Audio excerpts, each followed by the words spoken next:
చూడండి, ఈ చేతులు నొప్పులు గట్ట వస్తాయనుకోండి, ఇది గానుగ నువ్వుల నూనె ఎప్పుడు కూడా పై నుంచి కిందకి ఇలా పాముకొని రావాలన్నమాట. వస్తూ చూడండి, ఇలా రిస్ట్కి తిప్పుకోవాలి మసాజ్. ఓకేనా, నేను ఒక చేయితోనే హెల్ప్తోనే నేను చేయగలుగుతున్నాను. ఓకేనా, మళ్ళీ చూడండి, ఇలా కొట్టాలి. ఎక్కడ మీకు పెయిన్ ఉంటే అక్కడ. ఎప్పుడు కూడా నర్వ్స్కి డౌన్వర్డ్కే రావాలి, కిందకి ఇలా రావాలి మసాజ్. ఇలా ఇలా ఇంకోటి, ఇది గానుగ నువ్వుల నూనె. మీకు లేకపోయినప్పుడు ఏ నూనె నువ్వుల నూనె కానీ కొబ్బరి నూనె కానీ చాలా మంచిది. అయిన తర్వాత చూడండి, ఇలాగా ఏ పోర్షన్లో మీకు పెయిన్ ఉంటే ఆ పోర్షన్లో. మా ఫ్రెండ్ ఒక అమ్మాయి, డాక్టర్ గారండి భుజం రావట్లేదండి, కొంచెం ప్లీజ్ వీడియో పెట్టరా నొప్పి ఎలా తగ్గుతుందో అని అన్నది.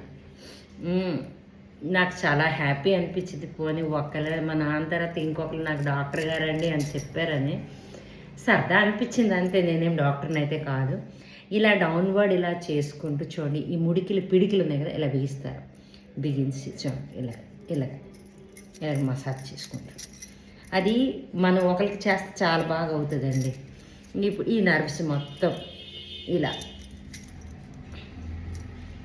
చూడండి, ఈ పిటికిలకి ఇలాగ, ఈ నర్వ్స్కి ఇలాగ పెయిన్ ఉంటుంది అనుకోండి, చాలా పెయిన్ వేస్తుంది. ఇంకొక మంచి సులువు చెప్పన, యాక్సిడెంట్లు గట్టా అయినప్పుడు లేకపోతే పడిపోతే ఊసిపోయినప్పుడు ఫస్ట్ ఆయిల్తో ఫస్ట్ నాకు తెలిసిన వైద్యం, మరి డాక్టర్ షేడ్ చెప్తాను నాకైతే తెలియదు, మా అన్నయ్య మాకు చెప్పింది, మాకు కూడా బాగా పనిచేస్తుంది. ఫస్ట్ ఐస్తో స్పాంజింగ్ చేసుకుంటారు. దానికి గంటన్నర తర్వాత వేడి నీళ్ళతో స్పాంజింగ్ చేసుకోండి. వేడి నీళ్ళు బాగా మరుగు నీళ్ళతో చేసిన తర్వాత ఒక గంటన్నర తర్వాత ఇలా ఆయిల్తో మీరు చేసుకుంటే ఏ ఫిజియోథెరపీ కూడా అవసరం లేదండి, అంత చక్కగా పనిచేస్తుంది. చూడండి, అంటే ఈ ఒక్క మసాజ్ ద్వారా స్కిన్లో ఉన్న స్కిన్ డిజీజెస్ పోతాయి, పెయిన్స్ పోతాయి, స్కిన్కి కూడా మంచి ప్రొటెక్షనా కాదా చెప్పండి. చూడండి, ఇంతే. ఇలా నాకైతే ఇప్పుడు చెయ్యి నొప్పియట్లేదు, కానీ ఉప్పు తింటే కొంచెం పెయిన్ తెల్లవారుసరికి పాదం వేయలేను అనమాట.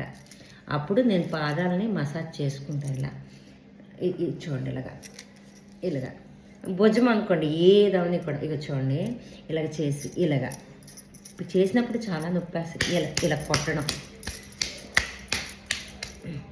రిస్ట్కి ఇలా అనుకోండి, ఇలా ఫింగర్ మూమెంట్ చేసుకోండి. అంటే నాకు తెలిసిన కొన్ని ట్రిక్స్, చాలా హ్యాపీగా ఉంటుంది, రిలాక్స్గా ఉంటుంది. చూడండి, మందిన ఆశ్రమంలో ఆళ్ళలాగా చేయకపోయినా కొన్ని ట్రిక్స్ ఫాలో అయ్యేసి చేసిందనమాట. ఇక్కడ ఇట్లకి మసాజ్ మీరు చేస్తున్నప్పుడు లోపల బోన్ కూడా మీకు స్ట్రాంగ్ అవుద్ది, నర్వ్స్ బాగుంటాయి, యాక్టివ్గా పనిచేస్తాయి, బ్లడ్ సర్క్యులేషన్ అవుతుంది. మొన్న ఇప్పుడు హెడ్ మసాజ్ కూడా పెట్టాను, మరి ఎవరు చూసారో ఏంటో నాకు తెలియదు. చూడండి, ఇప్పుడు అందరికీ కూడా ఫీవర్స్, బాడీ పెయిన్స్ ఇవన్నీ ఉంటున్నాయి. మీ వంతు కృషి స్టీమింగ్ తీసుకోవడం, దాని తర్వాత ఇలా పెయిన్స్ చేసుకోవడం. కోవిడ్ అప్పుడు ఎలాగైతే ఉండేదో అలాగని అందరికీ కోవిడ్ జ్వరాలని కాదు, వీలైనంత వరకు ఇలా చేసుకుంటే బాగుంటుంది. చెప్పడంలో ఏమైనా తప్పులు ఉంటే మన్నించండి. నాకైతే మాత్రం ఇవి చాలా బాగా పనిచేస్తున్నాయి. ఎవరికి చేసినా కూడా వాళ్ళు రిలాక్స్గా ఉందని చెప్తున్నారు. మీ ఇంట్లో మీరు ఒకసారి ట్రై చేసి చూసుకోండి. ఓకేనా, ఇంతటితో ఎస్పెషల్లీ వృద్ధులు ఎవరు వాళ్ళ దగ్గర ఉండరు అనుకోండి, వాళ్ళకి ఇది పెద్ద ఇదేం కాదు, కొంచెం వాళ్ళ మటుకు వాళ్ళు చేసుకుంటే బాగుంటుందండి నా ఆలోచన. ఇంతటితో సెలవు తీసుకుంటున్నానండి.